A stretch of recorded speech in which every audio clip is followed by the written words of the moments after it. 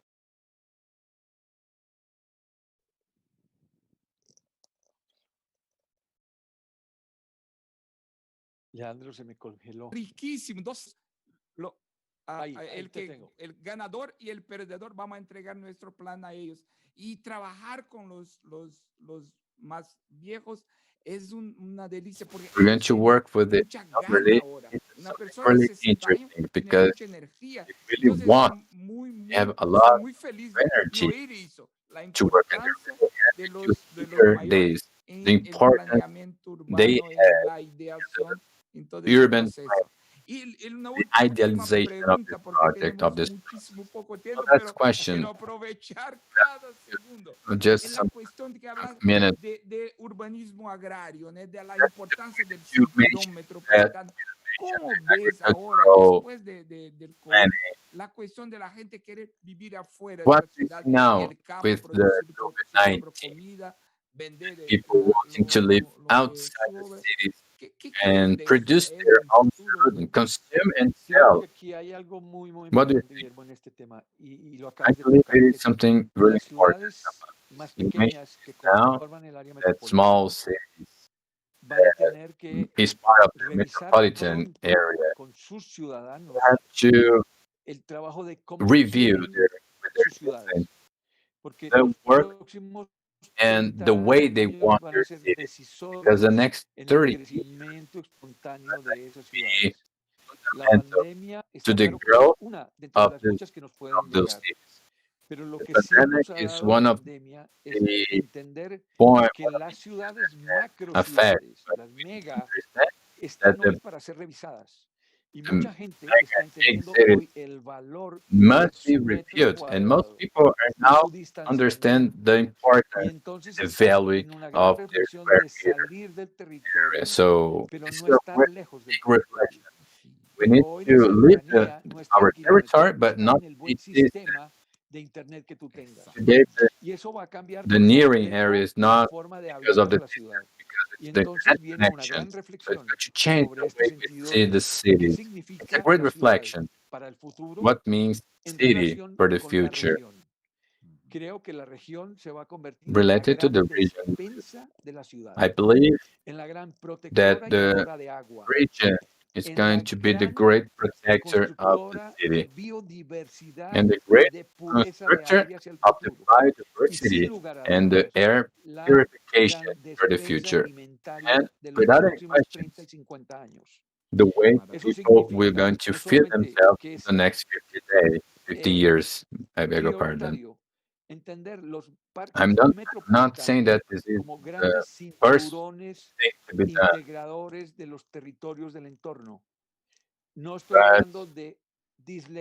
I'm not saying to separate from the cities that are near downtown. The idea is to make the idea eso hablo de la política de incentivo de sembrar árboles al frente de la casa. into the area, plant trees in front of the house. There are people that plant trees. They must decrease their taxes because it's an incentivization, and that will connect people to the greenery. So it's necessary to understand the destination of those intermediate cities and the protagonism of the metropolitan cities. I'd like to make so many other questions, but our time is up. Thank you, Gustavo. I'm really thankful for you to be here for your lecture.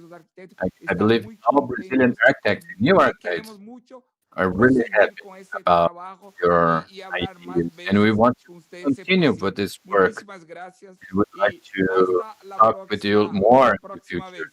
Thank you very much, and see you the next time. See you. It was a pleasure, a real pleasure. It was a great honor to be here and share with you. Share this idea. Let's search happier citizens from now on. But pay attention to your district and make people participate more. Thank you very much. See you. Fantástico.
Hello, everyone. English because I'm going to talk in English. a guest We have.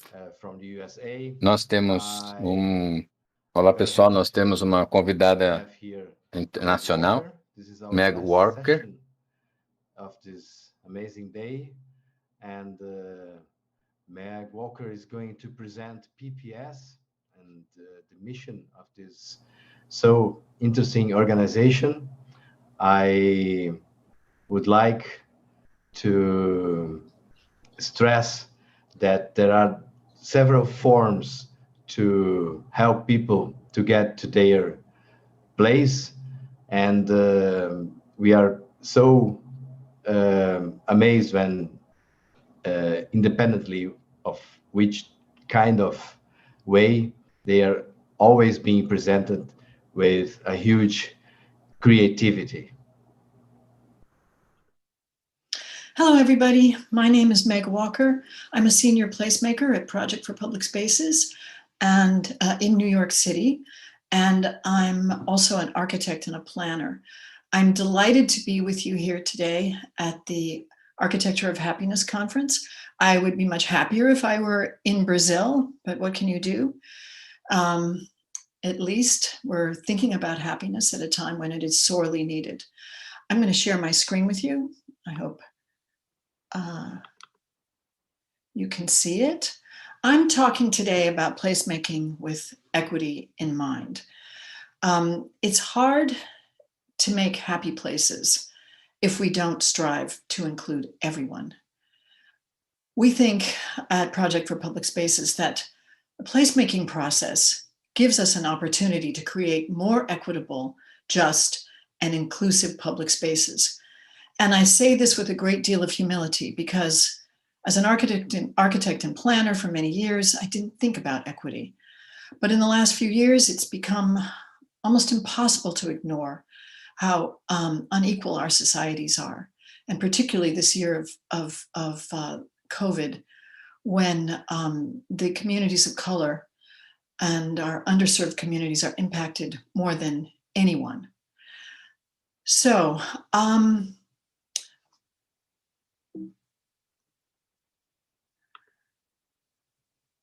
who are we?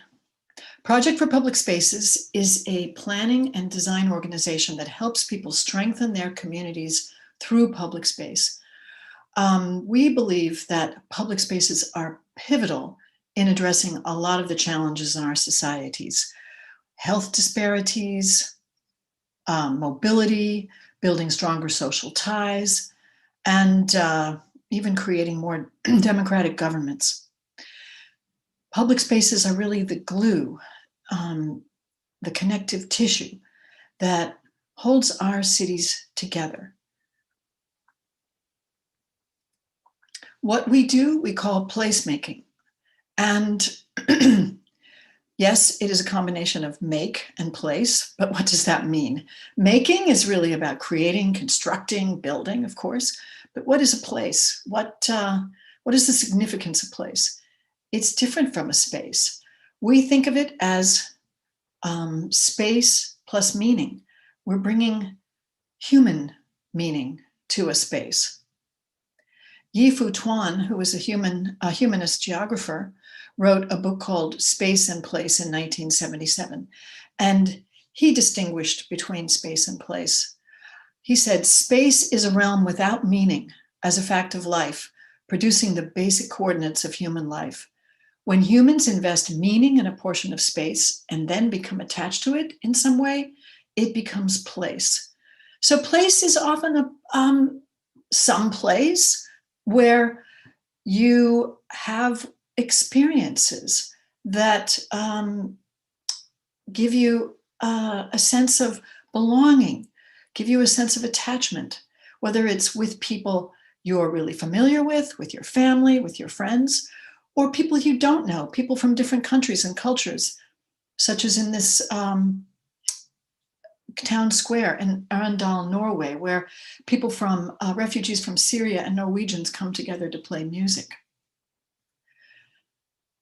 A place can also be a place that you shape through the activities that you bring to it. such as these streets in Mexico City, where kids are allowed to do whatever they want when the streets are closed. This happened during the laboratory for the city a few years ago. And I think this concept of shaping the place is really expressed well by Susan Silberberg in her paper, Places in the Making. She said, today's placemaking represents a comeback for community. The iterative actions and collaborations inherent in the making of places nourish communities and empower people. Places are also places that we make from scratch, such as the community gardens in New York City. These are vacant lots that members of the community have embraced to grow vegetables in, to sell vegetables, to have outdoor performances, and just to have social interaction. Public spaces have become places during the COVID time where we need to get outdoors, out of our cramped apartments and our dense neighborhoods to enjoy the outdoors. Yes, it's fraught because the social distancing has to be observed, but these are new places that we've made to serve us in our time of need. And streets have become important places that we've been shaping over the summer. After the murder of George Floyd, people just took to the streets all over the country to protest police brutality and to proclaim that Black Lives Matter.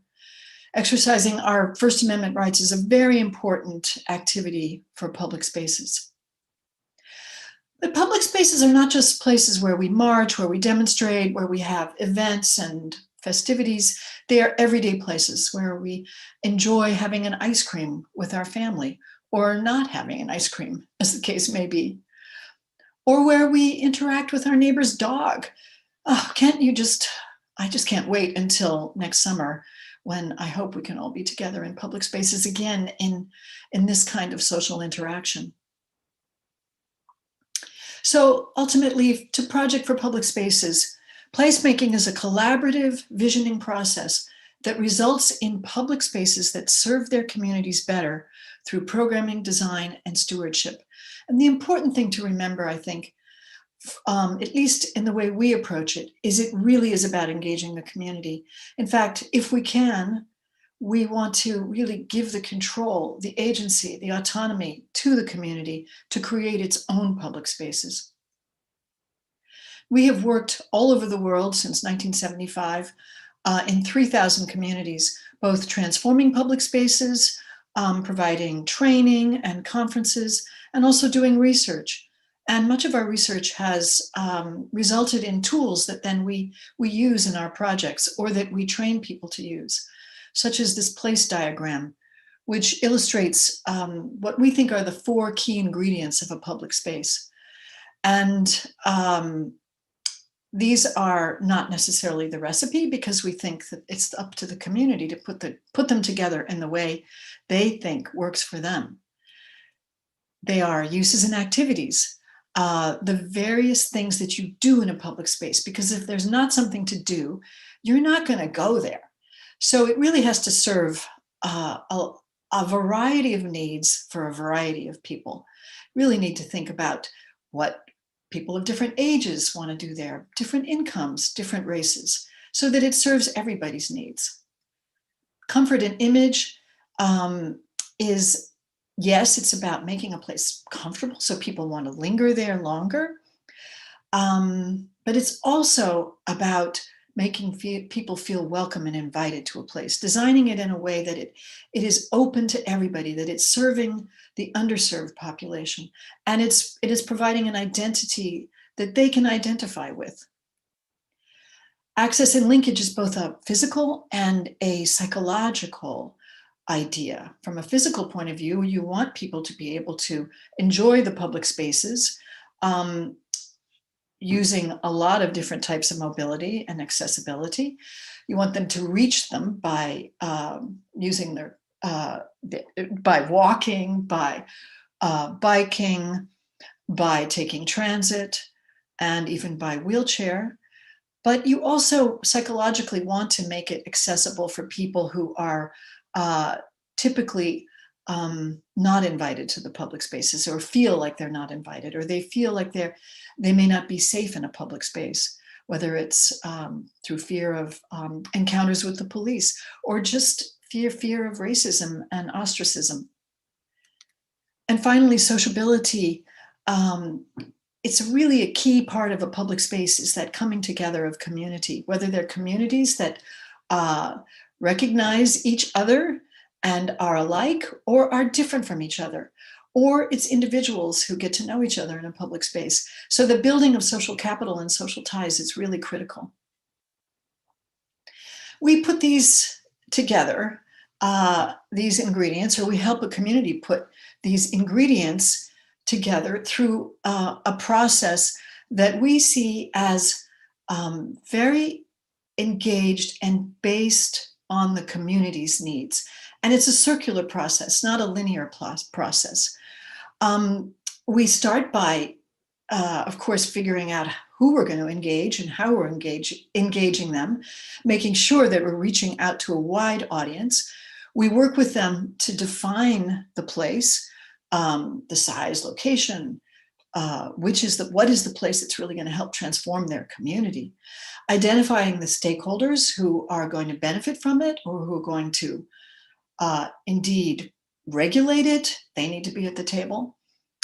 With those folks, I should say, those folks evaluate the space and they identify the issues, what's right, what's wrong, what's working, what isn't. And then they come up with a place vision. And this is their dream of the future, whether it's 10 years, 5 years in the future, or even tomorrow. And it can be an elaborate vision with beautiful renderings. It can be a simple statement of what they'd like to see.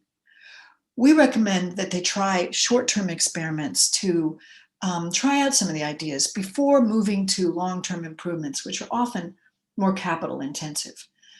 And when they do build something there, they shouldn't stop there. They should see this as the opportunity to reevaluate, to perhaps go back to the vision, to make sure that the space is still meeting the needs of its community, because needs change over time and public spaces need to change to really meet those needs. I'm going to show you a few examples where we think we've had very successful outcomes and that we believe are equitable. They can all be more equitable, but we think they're going in the right direction. But first, what are outcomes? We think that public spaces can have a variety of benefits. And of course, a community, the people who are using the public space can probably come up with other types of outcomes that they would like to see, other goals that they would like to achieve. Some of the things I've already talked about, such as social interaction, or nurturing, defining a sense of community, providing a sense of comfort and accessibility. But other things that are really important are promoting health, whether it's through walking or biking, or just sitting under a tree in the shade, a cool temperature, clean air, recreational opportunities, and then building a local economy, supporting a local economy. And that could be directly through hiring practices that where folks can provide services to the public space, vending, landscaping, or can be through catalyzing new businesses around the public space, new retail, new restaurants, or even new development. We are now trying to see this through a lens of equity, because in the past, many of our public spaces have actually led to, yes, they've led to great outcomes, but not always for the people we really want to serve. So, for example, a public space in a downtown might lead to gentrification and displacement of the very people and businesses that we would like to support and preserve. So, looking at this going forward, we are now trying to identify who is it we're serving and how is it that these benefits, or how is the public space going to serve them. I'll start in downtown Detroit. In the year 2000, downtown Detroit was really an empty place. It was suffering from disinvestment, vacant lots, vacant parking lots, empty streets, no pedestrians on the streets. The businesses had really cleared out of the downtown, and there was just no reason to be there. So the city, working with foundations and local residents, decided they wanted to give something back to the downtown, and that would bring people back downtown.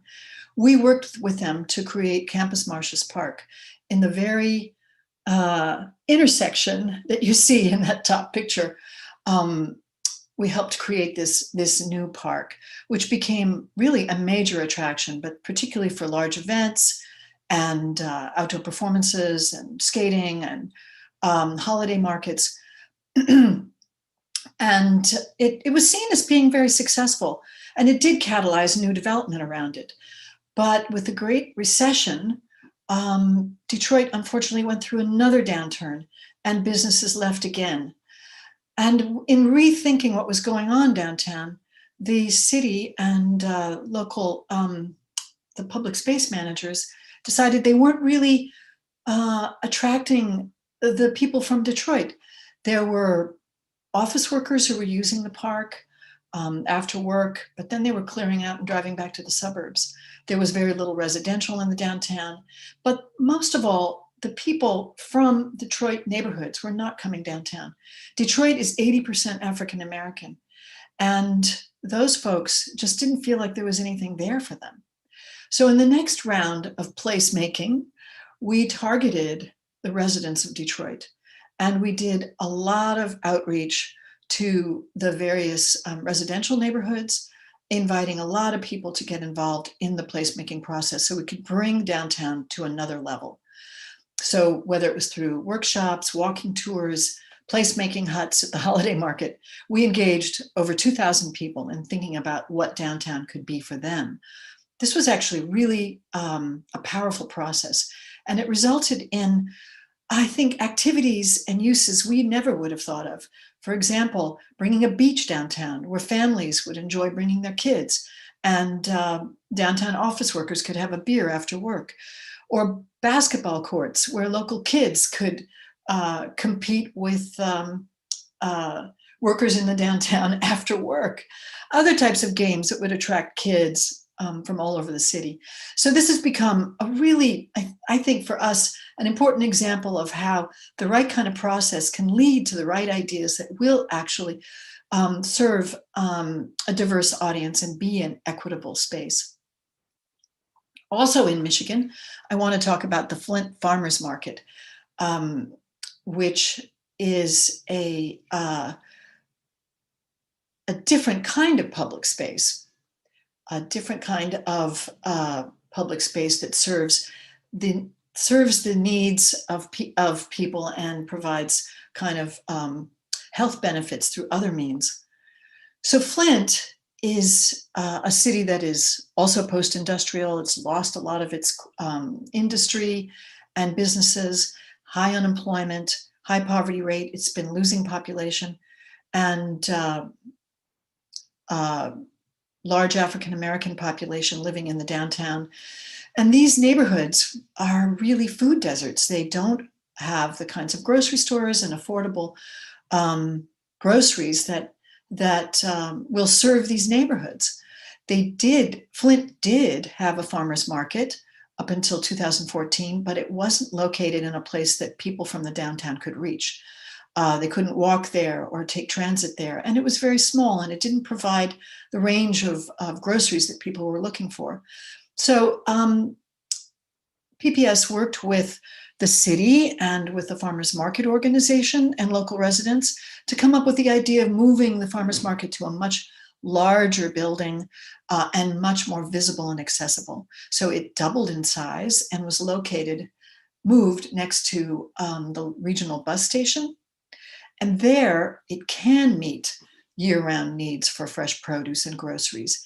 And it can serve the audience and the patrons who have traditionally had poor access to food and actually serious health issues.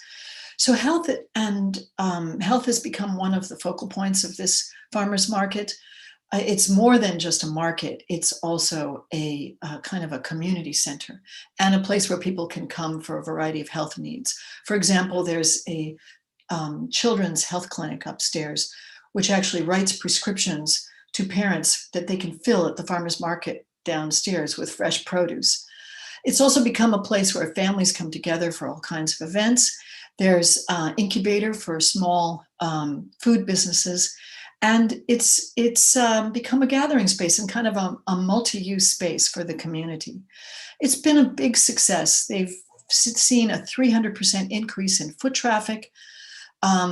Their direct sales went from 4.9 million to 14 million in 2015. And a number of patrons now, the number of patrons who are walking, biking, and taking the bus to the market has grown from 4% to 21%. So this has become a model for how a market can both serve inner city neighborhoods, provide year-round food opportunities, and become a center for the community. Finally, I want to talk about the Broadway Corridor Master Plan in Portland, Oregon. And now this project is still underway, it's still being planned, but it was recently approved by Portland City Council just a few weeks ago. We were involved working with Zimmer Gunsel Frasca, the lead on the project, the architecture firm that was creating the master plan, and Prosper Portland, which is the redevelopment agency for the city of Portland. Portland has actually changed its approach over the last few years to development and its policies in general. The mayor and city council embraced social equity as a goal for its hiring practice, for its policies, for its services. And Prosper Portland, the redevelopment agency, has also done the same thing. In this project, they are committed to social and racial equity as a key goal. Now, this site is a 34-acre site just north of the downtown, and the goal is to create a vibrant mixed-use community that will serve that will serve a broad audience. In the past, Prosper Portland has helped to catalyze new development that has mostly served millennials and kind of, middle-class folks and creative class people. Prosper decided that it really needed to create a development that would serve the communities of color who have long been segregated and displaced from central Portland. In fact, one of the things that they said on their website is the Broadway Corridor Project team is committed to promoting social equity by reducing disparities, extending community benefits, building affordable housing, and improving socioeconomic opportunities for underserved and underrepresented people. The project team is also committed to true and authentic community engagement and intentionally involving underserved and underrepresented communities in the decision-making process, design, and build out of the project. So they made this front and center their goal for this project. Our job was to do the outreach to the communities that live mostly in the periphery of the downtown or of the city, because they've been pushed out to the edges of the city, but to bring them into a process working with the steering committee and creating a lot of opportunities for people to voice their ideas, to help understand what would bring them back downtown, what would encourage them to live there, to open businesses there, and to use the public spaces, but not only use them, to help create them, to shape them, to program them and manage them. Because we want to bring the folks who've really been left out, particularly of this neighborhood, back to this neighborhood and have them be the shapers, the makers of the places. So I want to end with a quote from Jane Jacobs, my hero, who said, "There is no logic that can be superimposed on the city. People make it, and it is to them, not buildings, that we must fit our plans." So it is the people, we think, who should be making the places. Thank you very much.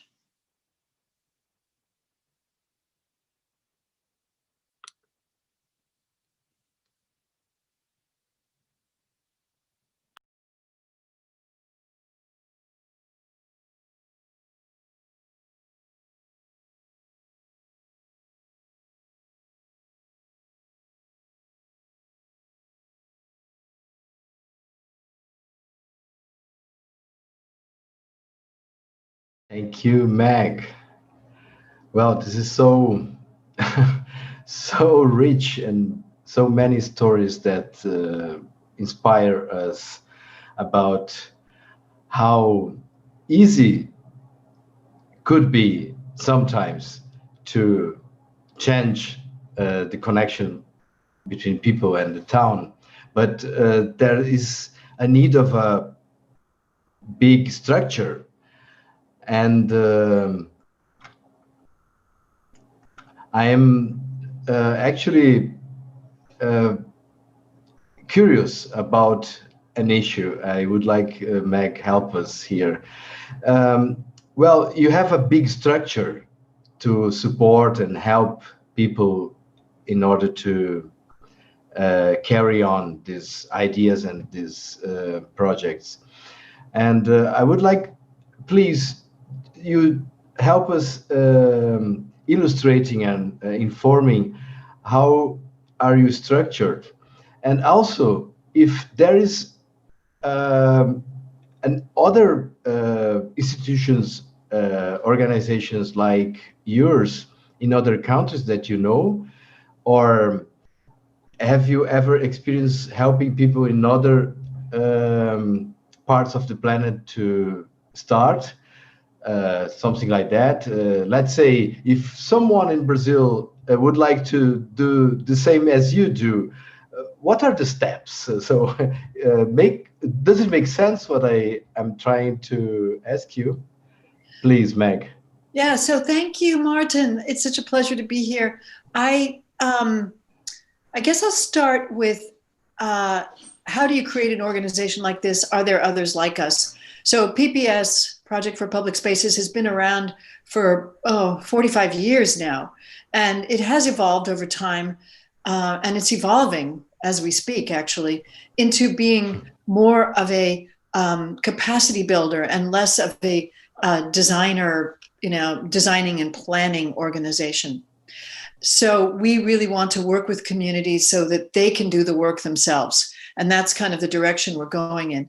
We also work with lots of local nonprofits. So not just national or international, but local ones in achieving these successes. So we're really dependent on the local, various nonprofit organizations, the cities, and community organizers within those neighborhoods. So it's not just about us. There are other organizations like us. There's STIPO in the Netherlands that does a lot of great placemaking work around Europe. There's Placemaking Europe, which has conferences every year. And so there are a number of organizations that are part of Placemaking Europe. There's Placemaking X, which is doing work kind of spreading the word about placemaking around the world. And I know there are organizations in Brazil. I couldn't tell you what the names are off the top of my head, but I do know that there are organizations that are doing this kind of work in public spaces in Brazil. So we're not the only ones. And Jan Gale, who spoke earlier today, is actually a major contributor to the field of public space through Gale Architects, and has been doing it, as long as, if not longer, actually longer than Project for Public Spaces. So hats off to Jan Gale, because he really has been a major kind of revolutionary force in public space transformation. And Meg, we had several speakers during this week, and some of them, I don't know if I can have the right number, but many told us about the impact of digital technologies, digital communication, social media. And this is an important issue in your perspective for the development of public spaces, or at least to organize people and the way people connect to places and how they share their opinions, or let's say this new kind of space we are being actually invited to handle it? Yeah, well, it's really interesting because, of course, we're all getting used to using virtual technology to do everything. In the past, we usually spent a lot of time in the communities, in the places, getting to know the places. A lot of our work is actually based on doing place observation, looking at who's there, counting people, interviewing people in the parks and public spaces in which we're working. So being in place was always very important to us. This year, we haven't been able to do it. We haven't been able to go to very many places, virtually none. So we've been doing most of our work on Zoom. It's interesting, we've done workshops. We've done, of course, as we all have, right?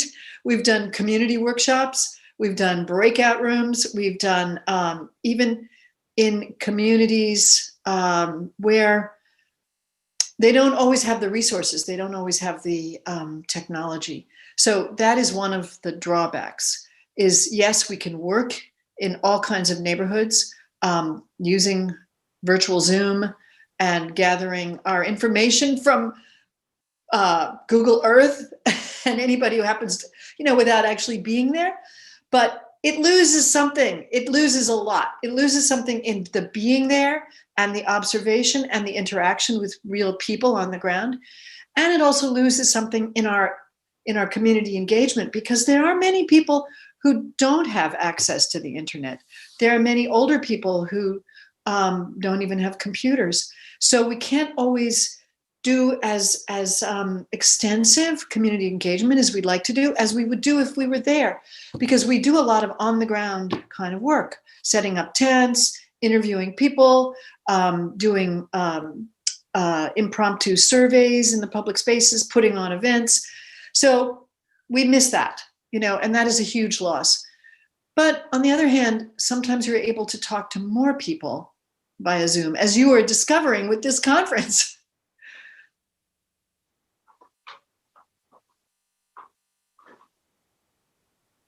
Sorry, I switch off. Meg, you have probably a variety of approaches, because people have different interests and you cannot put all the ideas and projects in the same standard. But as a matter of optimization or better performance in the projects, I just wonder if there is a kind of best practice model, or if you could advise what is the best way for a project to get through all the steps they need to be succeeded. Is it a kind of advice you could give, or a best practice experience you could share with us?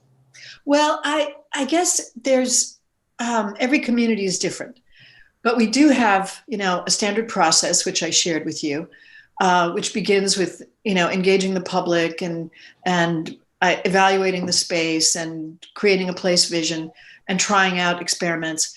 And often many of our clients don't get much beyond the short-term experiments because they don't have the budgets, or they don't have the time, and they want to do something quickly. And this is particularly true in communities that don't have a lot of resources. So you find easy, quick ways to do things, and that is that's often a great way for a community to get started before they start making any kind of major investments. And we've seen that all over the world, those kinds of, we call them lighter, quicker, cheaper interventions. So short-term experiments. But one thing I will also add that I didn't really get to talk about in my speech is how important management is. And we say that 80% of the success of a public space can be attributed to good management. And there are all kinds of different management styles, management entities, from city parks organizations to business improvement districts to community groups and volunteers, so it runs the gamut. But to have people who are involved in the public space almost daily is really a key to success. So whether they are ambassadors there to greet people, whether they're helping kids interact with playgrounds and spray grounds, whether they're there to help take care of some of the disabled or senior folks, those kinds of, that kind of hands-on management, and also thinking about how you engage with the community in the programming. So actually what happens there is as important, more important as the design or the physical aspects of the space. So being able to work with local community organizations, cultural groups, to constantly be putting on performances and markets and different ways, educational programs, different ways of interacting with the community. That is really important, almost more important than the design. We just had the presentation of Gustavo Restrepo, who is you may know him, I guess. He is from Colombia, and he worked with several projects, but one is very famous, is the Change of Medellin. Mm-hmm. And well, but he said something very interesting, that the change is possible, but on the basis of the whole movement, you need that people have confidence, that they trust each other, they are together. So do you have something to say about that too? Oh, we're learning how important trust is. And I mentioned in the speech how in the past we worked with people who were more like us, who were middle class, white, and they, how to put it, even they sometimes don't always trust change and new ideas and new ways of doing things, for sure.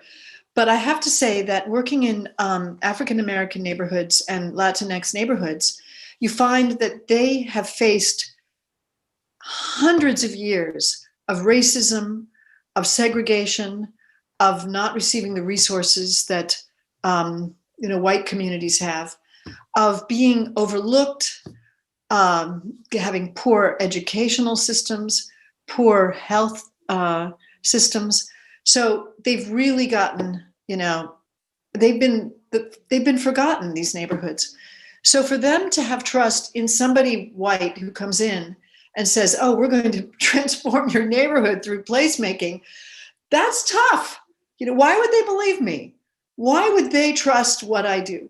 So it takes a lot of time, a lot of discussion, a lot of listening, and a lot of partnership building within a community to build that kind of trust. And that's why I talked about how important it is to build capacity in a neighborhood so that they can take on the placemaking, so that they have the agency and the autonomy to actually do it. So we're only there to help with tools, and we are there to advise, but they really have to do the work. But still, there's a lot of trust that's been lost over the years, and it takes a long time to rebuild in this country. So we can imagine how important it is to bring different capacities together, like having a good technique in project, but also in management, and according to this, in communication as well, to make people believe that this is really improving and coming to a successful end. Yeah, I mean, in that kind of building connections and building communication connections is critically important in the neighborhoods. And you know what is that the public spaces can actually catalyze those kinds of partnership building, connection building, communications, and they can grow as the communities, let's say, the solidarity within the community and the ability within the community grows. The public space can also grow in a way so that they can work together. And you can start with something very simple, a street corner, a sidewalk, a bus stop, and just begin with something really small and begin to engage the community in improving that bus stop or improving that street corner or creating some kind of fun performance in a street that's closed for a day. So these little things can help to build the trust, but also build the connections within the community. And then that kind of, that builds on itself until they can take on a much larger project. I have the feeling that organizations like PPS and, this sort of capacities to help people to find their way and solve with this help of experience and purpose is going to be much stronger after this COVID time, because we are, I don't want to be a prophet, but I'm comparing this to other movements that we are facing a new kind of reality, and this perspective is probably being more asked for and more needed, and this is probably growing. What do you think for the next, the near future? Are you having also this impression and preparing yourself for this? Yes, I think you're right. I think this is a watershed moment. People are definitely seeing public spaces differently. They have become the go-to places for outdoor dining, for meeting your neighbors. You can't be inside. Unfortunately, as it gets colder, it becomes harder to do, at least around here.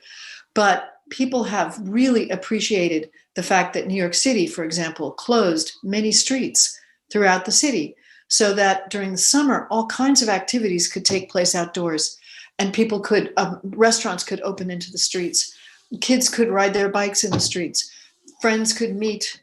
So this was expanding the public spaces that we already have, but particularly in neighborhoods that have a shortage of public spaces. So there are many neighborhoods around this country, and particularly in New York City, where people can't walk to a park in 10 minutes or even in 20 minutes. Sometimes they can't even walk because there's too much traffic or it's too difficult. So access to public space is really, really important. And if you can just close a street in a neighborhood and provide activities and ways for people to come together, that is at least a short-term response to that need. But over the long term, I think we have to figure out how to bring more public spaces to our communities, better public spaces, more green space, in fact, more trees. There's so many communities, neighborhoods in New York City that were affected really, really badly by COVID. And unfortunately, it may be happening again now, but back in April and May, the infection rates were very high in communities that had high number of immigrants, where people were living, many people in an apartment, where people were essential workers, where they had underlying health conditions, and where there was air pollution, where there was very little green space. So you begin to correlate these things and you realize health and social needs and housing needs and need for public space all come together in many of these neighborhoods. And I think that's the change we're going to see. I mean, we're going to have to push for it, but it is so evident. It's so obvious, what the needs are now. So hopefully there will be, the resources to put into those changes. Thank you very much. We have been pleased by this wonderful, very well illustrated and so well developed experience over the recent decades that you are part of it, and you could explain us, I think, the very principles of your organization, and I'm sure it inspires a lot of people. But at the most, you are being part of what we are showing here, that there are many ways to improve the quality of life, the experience of being more actually closer to what a city really is, which is a platform to solve our relationships, because when we are together, we come to better points. I appreciate a lot to hearing to you, and thank you very much for your time during this holiday week you have in the States.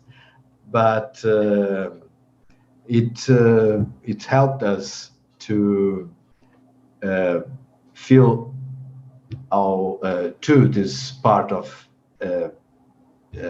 experiences that are so important to come closer to a experience of architecture of happiness. Thank you very much, Meg. Thank you, Martin. Thank you for inviting me. It was a real pleasure to be here.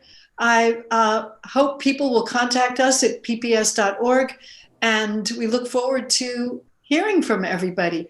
I hope this has been informative, and I hope you all use your creative ideas to work with your communities to make change happen. So thank you, Martin. Thank you too. Have a good time. Bye-bye. Bye-bye.